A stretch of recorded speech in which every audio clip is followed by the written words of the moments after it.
Hello YouTube viewers, welcome to my channel Science to Technology. In today's show, Rocket Monday, we're going to talk about SpaceX, Starship, IFT-13. Yes, I know it's very late. I do apologize. I was traveling for some work and something interesting happened in the meanwhile. So this is going to make sense. So integrated flight 13 is, well, 13th try, and the first try was on 20 April 2023. It's getting a bit long in the tooth, so to say, and be mindful, it is almost unheard of that you're gonna fly a rocket more than 4 or 5 times if it fails. 13 is like unheard of, and when it becomes successful, when you have deployed payload into stable orbit, not suborbital or elliptical orbit, even though technically you have the energy, as long as you do not put paid payload or even like test payload into proper orbit, it's not going to be considered as a mission. It's going to be considered as a test. Nothing is wrong. It's just that 13 tries, that's stretching it. By the way, SLS did not need that. No, nothing need that. Even Falcon 1, which was the notoriously unreliable rocket, it still managed to do it in 4 tries. So it is very rare that something can have integrated flight test and number 13 at the same time. 13 happened. The rocket has gone through fundamental changes. So this is what we classify as V3 rocket, and with V3 engines, everything is version 3 except the tower. Tower is V2, because be mindful, this is tower 1 after the first test, and you can see it was kaboomed. By the way, they are deleting this whole tower because they have to make it as strong as this one. So the second launch of the tower did took some damage, but much less compared to this. So that's the good news. It happened on 24th July. So let's dive deep into it. So launch supposed to happen on 16th. They did try it, spun up, like actual ignition happened, but they had to shut down because there was bad turbo pump. You would think that at 13 time you would have sorted all of that, but apparently there was some issue, some chilling issue, which they had to solve. So 16th, they brought back the rocket, changed the engine, do analysis on that. And 23, they tried to launch again. However, let them be very clear, SpaceX, while the ship is successfully re-entering the atmosphere without burning up, that's the good part. It is not, basically it's similar to space shuttle, not what SpaceX wants. What SpaceX wants is almost like a plane. It comes, you launch again. Right now you can't launch it again. You will put too much risk because a lot of tile falls apart, and all the white streak that you see is that aerogel erosion. Basically, the reason why space shuttle was utilizing glue is that they could make sure that there was no gap seam. When you use hexagons, you have gap seams. What happens there? So the aerogel block that you have, that block is white, and the upper layer has been carbonized. That allows you to have, basically, you become immune to IR window. Basically, the shock layer that is a bit further than you, it's glowing in IR. So having that carbon layer acts like a blockage. It's like thou shall not pass. It's basically radiation blockage. White will just let it pass through. So that's why that's there. And that white streak, that powder thing you're seeing, it's basically erosion on the sides of the tile. And yes, you could see that. I would urge you to watch the footage and find the highest resolution you can, and you will see like a lot of tiles cracked, broke. And I do not mean tiles that are like, oh, it was specifically left out. None of them. A lot of cracks are still happening. Again, so can re-entry be done? Yes. Can re-entry be done where it's like not an issue? No, not there yet. They have to do, I would say, like few more. Basically, this whitening should start to become almost negligible. It's like, oh, one whitening happened. Like that has to go away. So again, it's not an issue if you want to land, do refurbishment, then launch. That's not an issue. But your whole dream is that we do not do refurbishment, let's say, after every 10 launch. So this is the issue. That's why visibility matters for them. They scrubbed the launch on 23rd. They could have launched it without any issue. It's just that cameras would not be able to observe it, and they need to observe on landing and takeoff to understand the whole tile erosion part. So that's why that was scrubbed. On 24, they finally did 2251 universal time coordinate, and that was a go. Now, I have to say, first phase was smooth. No engine failure, no malfunction, which, mind you, is still shocking that it does happen. So first phase was very smooth, and then it did staging, which, mind you, the last one kaboomed, as in like malfunction happened. So this time staging happened without too much hassle. Everything was smooth, and then the booster gave up on life. Basically tried to reignite the engine. Engine sneezed. It tried to relight at the landing point. It's like basically landing spot on the sea. It did not. It went kaboom. So booster went kaboom. Ironically, ship survived. Ship is like, no, I do not care. Ship's supposed to land. It did. It's supposed to fall over. It did. It's supposed to go boom. It did not. Which again, that was unplanned. So this is completely unplanned. That is completely intact. That's just like, fluke of nature. That's like, that should not happen. Like, even if SpaceX tries to do this again, it may happen, may not happen. It will never be like, okay, we did it. That will not be there. And that's why they are so confident in like trying to catch again. Now be mindful, that catch will be only for diagnostic. They will catch it, verify everything, assuming it happens in one go. And after that, they have to do all the diagnostics. All the diagnostics, like erosion, that's the main thing. Because again, the white powder should not be there. Little bit, not an issue. That much is like, it's an issue. And you can easily see cracked tiles and all that. So, by the way, the ship is intact and they are trying to recover it. Now, that's the main problem because A, it's huge. B, there is no proper way of carrying it. Like, there was no structure designed for carrying it. So, how the heck are you going to carry it? You're going to drag it. If you are dragging it to open ocean, ocean will break it. It's not designed to withstand it, a ship level abuse. So, where, and not to mention, where will you bring it? Bring it to Australia? Can you do that legally? So, it's a mess. So, we would think we will know more about this in, let's say, a month or so. It will take time. It will take time. So launch was boring, like still no smooth boring. I mean like ugly boring. It's like, yeah, you had problem in the last one, you have problem in this one. So what about the progress? Well, here's the deal. They need to pump up those numbers. Numbers are way too low. The claim was like, multiple launches a day. That's not happening anytime soon. So they need to do at least given their own claims, 2 launches per month. What they are able to pump out is basically 1 launch per 2 months. So 6 to 7 launches a year is not enough for how much task they have to do, given the fact that bare minimum refueling will require 10. So yeah, that's not happening. Like fundamentally, they will cross that 2030 deadline. So they need to pump that number up exponentially. And engines are still not trustworthy. They're still having issues with the engine. So which is becoming a bit concerning. Because again, that's the exact same thing happened with V3 engine 1, V3 engine 2, second launch, still the same thing. So that's messy, and reignition failure, that did happen. So that is there at this point in time. Factually speaking, Blue Origin is the one responsible for America's lunar landing. SpaceX is out. It may be able to do that a few years later, but right now, the timeline wise, it's not happening. So let's understand the deadline part of it. Now, why SpaceX is having so much trouble? Well, here's the deal. This is brain damage.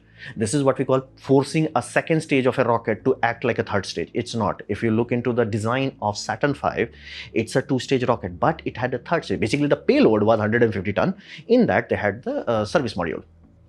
Basically, they had a whole rocket that's whole job was like, hey, I'm going to take you from low Earth orbit to lunar injection burn. I'm going to take care of that. And they depart. After that, you have the final tiny engine that's just going to do the return burn. This is forcing it. Now, again, physics says, can you do this? Of course, refuel it. Penalty, you are refueling this much for carrying that much. It's unwise. And again, you can see how China is approaching lunar landing. It's very logical. It's like, we're going to have 2 medium-sized rockets. We're going to throw these puppies to lunar orbit, dock in lunar orbit, the end, go home. Go home, sir. Done. No refueling, nothing needed. So, and be mindful, SpaceX can also do without refueling, assuming they can figure out how to make the doors and a kick stage that fit inside that area. I'll show some videos about that. So 14 August 2026, they had the first ever IPO earning call, as in, because now they are publicly traded company, people have a right to, basically institutional investors have a right to know what the hell is going on. And Elon Musk flat out smoked, and he's like, 1 flight per day, possibly more, happening very soon. As in like, we are a year away. That gives it mid 2027. Yeah, that's not happening. Again, assume magical technological growth. That's not happening. He's flat out lying because FAA is not happening. FAA is not, and be mindful, if you are doing that much, you will not have like, oh, I have a like area that is blocked out. No, that area has to be permanently isolated. You will not have any container ship going through that. You will not have any airline go through that. That whole area has to be treated as like, hazard, so to say. It's like nobody flies, almost like a military zone. Like, you have military testing ground where nobody is allowed to fly. It will become like that on a very large area. So yeah, that's not happening. Not anytime soon. Could this happen? Maybe.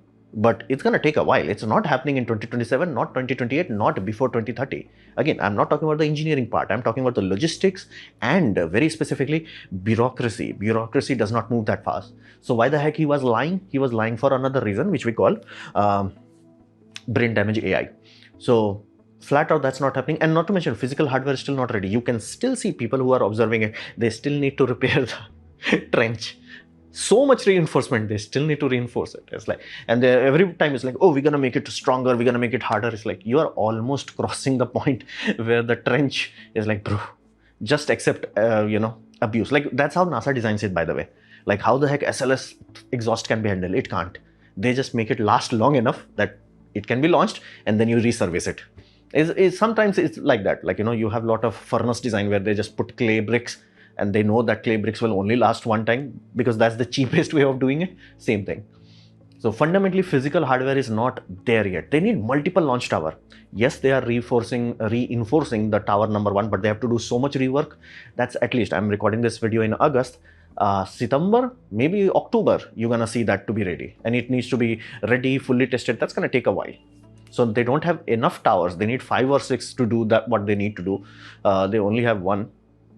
So that is there. And consumable, while they are planning to bring up the, what we call, air distillation tower, still not ready yet. That will at least remove your oxygen dependency and nitrogen dependency, but again, not ready yet. And LNG terminal, there is a shipping terminal next to Boca Chica. You can go in Google Map and see it. That is still not ready. Basically, you do not have LNG tankers landing there, directly shipping you the LNG, which you need to refilter again to make pure methane and then launch the rocket. Yeah, that's not ready yet. So that pure claim, and I think people are noticing that he's just flat out lying. Because again, I'm not talking about SpaceX. Assume SpaceX works. Like, assume magical, abracadabra and holala. It works. It's just that FAA is like, no, I'm not going to isolate a whole planet's strap just so you can launch every day. That's not happening anytime soon. So fundamentally, consumables are, and again, LNG tankers are not your Strait of Hormuz department. You do not control it. So why the heck all this happened? Well, here's the deal. All hype is for what we call Starmine data network, AI brain damage. Now, if you know anything about SpaceX was profitable because of Starlink. Now, Elon Musk did what we call destroy the planet. He took XAI, which was burning give or take $40 to $50 billion annually, merged it with SpaceX, made SpaceX forced it into everyone's throat, which we call index fund. Basically, that's where your pension is. So force it down the throat, and it's like, okay, what's the result? Well, here's this. SpaceX burns money, no problem. Starlink makes so much money that if you have SpaceX and Starlink, it's profitable, give or take $5 to $10 billion profit per year. Good, GG, great. They are still nowhere near to $30 billion deficit that they're gonna have every year. So to continue the gravy train, brain damage number 2, which is Starmine. We're gonna launch a million satellite. We're gonna do brain damage. Now here's the deal. Why do we know that AI will not work? Here's the deal. Everybody wants AI. Great, amazing. How many people can afford to pay and will pay for AI? Answer is 0. Imagine you have to pay for Google. You will not use it. You will flat out not use it. If every Google search, even if it's few cents, like it's like a voice call where you are detecting it, you're not gonna use it. And again, you are seeing that today that companies are like, hey, we went all in on AI system and now we have to cut back because again, money matters. If an employee is costing you $30,000 annually, and you're like, okay, the AI service is also costing me $30,000, it's like, why deal with AI? So that's why I'm saying, like, there is not a single AI company right now in this AI bubble which can actually make profit. Like, fundamentally, it cannot be done. So this whole brain damage is like, what if we take it and launch it space? That's worse. Like, Microsoft did this, which we call, I forgot the name. They put a basically service center and put it in a data center, put it under the sea. So you get the full cooling and without any issue. It worked. The hardware, they built it, they tested it, everything was great. So why don't they use it? Turns out you do not want to put one hardware somewhere that you're not going to touch for years. And they were like, we had to keep this under sea at least 2 to 3 years to make it economically viable. Space, you're not going to go and service it. Now here's the deal. How quickly you are seeing NVIDIA announcing a new hardware that is better? Either A, they are lying. B, your hardware is getting obsolete. Satellites getting obsoleted that quickly makes it useless. That's why. Like, under all known science, all known mathematics, this grand delusion has almost reaching its upper limit. Where it's like, 1 million satellite, and not to mention my whole Europe might not like it, China might not like it, and both of them, if they combine together, they might have enough pull where it's like, yo, you do not get to contaminate the whole low Earth orbit with 1 million brain damage. So, and not to mention, they did not talk about Artemis. That's the shocking part. And investors who put money, they're like, hey, you're going yap. What about the Artemis? Be mindful, they took money from NASA for Artemis. And again, that contract value has a fixed limit, like $2.5 billion or something like that. The total $2.5 billion will not come to you unless you meet each and every single milestone. All of the milestones they have been missing, like cryogenic propellant transfer and all that. Yeah, that's not happened because again, there has not to be a time where you had 2 Starship in orbit, docking, transferring fuel, and then staying in orbit to measure like what is the boil off. That has not happened. It might take 1 to 2 years to do that. So NASA is not giving money, meaning it's a fixed price contract and you can't just abandon it. It's a national security system. You cannot abandon it. So, lol. Everything is lol at that point in time. And Elon Musk, I'm not joking, this is in the system. Yeah, it's like sci-fi, it will just happen. Not joking, it is in the actual system. That's why Gwyneth Shotwell, the CEO, basically whose head would be, when this all falls over, is like, no, we have the plan, it's gonna be happening in 2027, 2028. By the way, the money was taken for 2024 landing.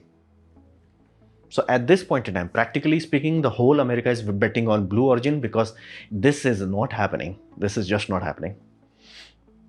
And this brain damage, I'm just curious. It's like, at what point people are like, yeah, nobody's paying you for AI, man. Nobody's paying you. Like, yeah, we're going to charge like $50 per month. It's like, yeah, people are about to cancel Netflix and you are like, yeah, we're going to charge you that much. It's like, good luck. So what can we expect in the future? Well, here's the deal. I am noticing this, that Elon Musk's brain damage that he used to spread to the world, it is shrinking. The aura he used to have, it is getting weaker. Now that aura is able to keep Tesla stable enough after God knows how many fake promises, but I'm seeing the limit of it. Like it's getting weaker. So because here's the hope has a limit, because if you keep delivery sliding, it's like at some point even Marcus SB will be like, bro, I gave you money, I gave you real dollars for Tesla Roadster 10 years ago. You just like, what the hell? If all these people would have just taken that money that they gave to Tesla, if they just put it in an index, they would be rich now. So, and again, imagine how much brain damage he has, the ability to cast brain damage, where it's like, oh, everybody will believe that my battery trucks will be better than rail. I'm not joking, he actually said that. I was there. As in like live stream, I watched it. And it's like, there was one guy, Chase Barber. He was watching it. He was like, he paid money and he's like, I'm still waiting. He started his own company. He's delivered his first commercial truck. Happened. Past tense. So fundamentally, at some point, people are like, yeah, you claim everything, you deliver nothing. And at some point, it's like, no, we have 10, 20 pieces, which somebody might be able to see. It's like, at some point, it starts to weaken. And claims are easy to make, but you have to deliver. Like you can claim, oh, we're going to do it 2024 landing. But like if China has also the same claim, but they are working very methodically. And each milestone they have internally, which they have even shared, they are meeting it very horrifyingly precisely. And every lunar mission they have is like 2. We're going to do 1. If it was great, we're going to still do 2nd to reinforce it. If something bad happens, we're going to delay the 2nd one to fix all of the problem. All the Chandrayaan missions, like they're methodic about it. It's like, we're gonna do this, man. It's gonna happen. At worst, it's like 2031 or 2032. It will happen. So people are realizing now. Starship, mathematically, as it stands right now, it's great for low Earth orbit, but it's not great for what we call deep space mission. Basically, if you have to touch Moon or Mars, it's not happening. So this whole idea of like 10 to 20 refueling, it's unwise. Can you do it? Yes. Should you do it? No. No. Look into China's system. What they are doing is like launch 2 medium-sized rockets, dock them into lunar orbit, done. Go home.